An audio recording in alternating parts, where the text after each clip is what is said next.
ቀብር ቅጣት አለው። ነቢያችን ሰለላሁ ዐለይሂ ወሰለም አንድ ከሰሃቦች ጋር ይሄዱ ያለ የተከሰተውን ክስተት ዘይድ ብኑ ሳቢት እስኪያጫውተን قال بينما النبي صلى الله عليه وسلم في حائط لبني النجار አንድ ክልል ውስጥ በኒ ነጃር ላይ ቆመው ያለ على بغلة له አንድ በቅሎ ላይ ቆማል ونحن مع አብረነው ያለን اذ حادت به فكادت تلقيه እንግዲህ እቺ በቅሎ የሰማችሁ ድምጽ አለ ደንግጣ በረገገች ልጥላቸው ምንም አልቀረውም ከዛም ዞር ስንል 4 5 6 የሚሆኑ ቀብሮች ተቀምጠዋል قال رسول من አሉ من يعرف اصحاب هذه الاقبر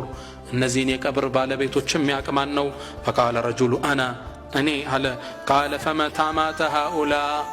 እነዚህ መቼ ነው የሞቱት قال ماتوا في الاشراك በሽርኩ ዘመን ነው ጠንቋይ ቤት እየተመላለሱ ለቀብር ያረዱ ነው የሞቱት አላቸው فقال ان هذه الامه تبتلى في قبورها ይሄ የኔ ኡመት እኮ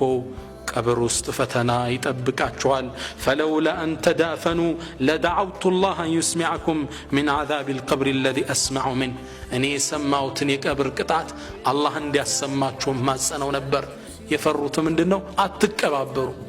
ያን ድምጽ እየሰማን እዛ ጉድጓድ ውስጥን አንከተውም ትላላችሁ ብዬ ነው እንጂ አሰማችሁ ነበር አሉ